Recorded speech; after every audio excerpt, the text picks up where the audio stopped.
Yo, yo! Dumadagundong na naman ang langit.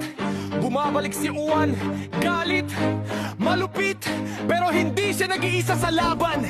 Narito ang mga bundok, handang makipagsabayan.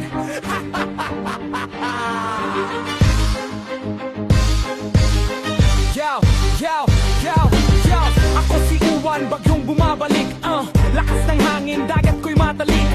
Mula Pasifiko ako'y dumadamba, dalang baha, kulog at malakas na ulan. Akala nyo, tapos na ako nung huli. Babalik ako, dala ko'y daluyong muli. Pero teka, may anino sa silangan banda. Matatayog tahimik, si Sierra Madre pala. Ako si ina ng mga bundok ng Luzon, matagal ng panangga sa bawat unos. Uwan, kahit gaano kalakas mong umihip, sasaluhin kita kahit ako'y mapunik. Ey, sa paanan ko mga bayan ligtas, mga hayop, tao pananim bukas.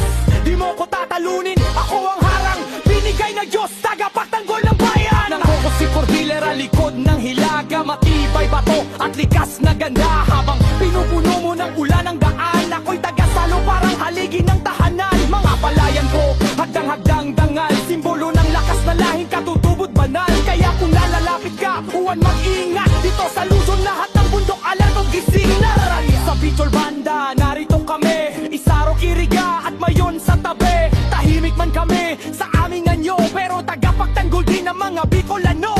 Pag pumasok ka sa Rinconada side, aabot sa amin ang bagsik mong tide. Pero kahit anong hagupit mo pare, babangon kami para sa lahi at kalikasan lagi. Oh, malakas ako, ako yunos na likas, pero saludo ako sa bunok na tapat.